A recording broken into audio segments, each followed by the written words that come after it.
അവസാനത്തെ മഹാനായ പ്രവാചകൻ. പ്രവാചകനായ മുഹമ്മദിന്റെ ചരിത്രം ഉദാഹരണമായി എടുക്കുക.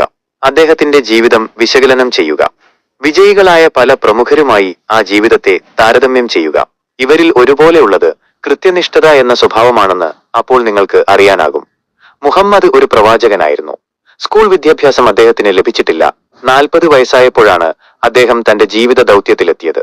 താൻ ഈ ലോകത്തെ ഒരു യഥാർത്ഥ വിശ്വാസത്തിലേക്ക് കൊണ്ടുവരാനായി നിയോഗിക്കപ്പെട്ട ദൈവത്തിന്റെ ദൂതനാണ് എന്ന് പ്രഖ്യാപിച്ചപ്പോൾ ലോകം അദ്ദേഹത്തെ കളിയാക്കി. ഭ്രാന്തൻ എന്ന് വിളിച്ചു. കുട്ടികളെ കൊണ്ട് അദ്ദേഹത്തെ കളിയാക്കി. കല്ലെറിഞ്ഞു. മക്ക എന്ന തന്റെ ജന്മനഗരത്തിൽ നിന്ന് അദ്ദേഹം പുറത്താക്കപ്പെട്ടു. അദ്ദേഹത്തെ പിന്തുണച്ചവരിൽ നിന്ന് അവരുടെ സ്വത്തുവകകളെല്ലാം പിടിച്ചെടുക്കപ്പെട്ടു. അവരെ അദ്ദേഹത്തിനോടൊപ്പം മരുഭൂമിയിലേക്ക് ആട്ടിപ്പായിച്ചു. 10 വർഷത്തോളം പ്രവാചനത്തിലേർപ്പെട്ടു. അദ്ദേഹത്തിന്റെ പക്കൽ ഒന്നുമില്ലായിരുന്നു. ദാരിദ്ര്യവും കളിയാക്കലുകളും മാത്രമേ കൈവശമുണ്ടായിരുന്നുള്ളൂ.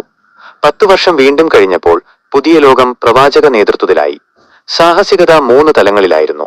വാക്കുകളുടെ കരുത്ത്, പ്രാർത്ഥനയുടെ ഫലവത്തത, ദൈവത്തിനോട് മനുഷ്യനുള്ള ബന്ധുത്വം എന്നിവയാണവ. അദ്ദേഹത്തിന്റെ ഔദ്യോഗിക ജീവിതം അർത്ഥവത്താകുമെന്ന് ചിന്തിച്ചവർ അധികമില്ല. അവസാനത്തെ മഹാനായ പ്രവാചകൻ. മക്കയിലെ ഒരു പ്രമുഖ കുടുംബത്തിലെ ദരിദ്രരായ മാതാപിതാക്കൾക്കാണ് മുഹമ്മദ് ജനിച്ചത്. മക്ക അക്കാലത്ത് ലോകവ്യാപാരത്തിന്റെ പ്രധാന നഗരങ്ങളിലൊന്നായിരുന്നു. വ്യാപാരവും വ്യവസായവും അവിടെ തഴച്ച് വളർന്നിരുന്നു. പ്രവാചകൻ ചെറുപ്പകാലത്ത് ആടിനമേച്ചു. പിന്നെ ഒരു വിധവയുടെ കീഴിൽ ജോലി ചെയ്തു.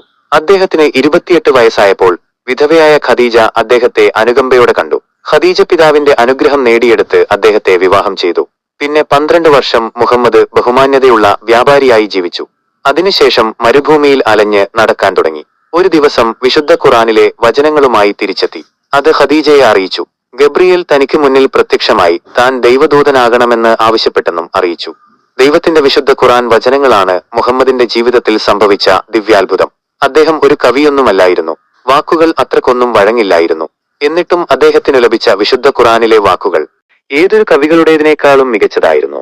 ഏതൊരു കുലത്തിലെയും പേരെടുത്ത കവികൾ എഴുതിയതിനേക്കാളും മികച്ചതായിരുന്നു. അറബികളെ സംബന്ധിച്ചിടത്തോളം അതായിരുന്നു അത്ഭുതം. വാക്കുകളാണ് ഏറ്റവും വലിയ സമ്മാനം. ദൈവത്തിന് മുന്നിൽ ആണും പെണ്ണും ഒരുപോലെയാണെന്ന് വിശുദ്ധ ഖുറാൻ പറഞ്ഞു. ലോകം ജനാധിപത്യ രീതിയിൽ പ്രവർത്തിക്കുന്ന ലോകമാകണമെന്നും വിശുദ്ധ ഖുറാൻ പറഞ്ഞു. കാബയിലെ തിരുമുറ്റത്തുള്ള 360 വിഗ്രഹങ്ങളും അദ്ദേഹം നിരോധിച്ചിരുന്നു. ഈ വിഗ്രഹങ്ങളാണ് മരുഭൂമിയിൽ വസിക്കുന്ന നാടോടികളെ മക്കയിലെത്തിച്ചത്. അതുമൂലമാണ് വ്യാപാരം അഭിവൃദ്ധിപ്പെട്ടിരുന്നത്. അതുകൊണ്ടാണ് മക്കയിലെ വ്യാപാരികൾ, മുതലാളിമാർ മുഹമ്മദിനെതിരെ തിരിഞ്ഞത്. അപ്പോൾ അദ്ദേഹം മരുഭൂമിയിലേക്ക് പലായനം ചെയ്തു. അവിടെ നിന്നാണ് ഇസ്ലാമിന്റെ വളർച്ചയാരംഭിക്കുന്നത്. ജനാധിപത്യ രീതിയിൽ മരണം വരെയും പോരാടാൻ തയ്യാറായ ഒരു ജനതയുടെ രൂപത്തിൽ. ജൂതന്മാരെയും ക്രിസ്ത്യാനികളെയും തന്നോടൊപ്പം ചേരാൻ മുഹമ്മദ് ക്ഷണിച്ചു.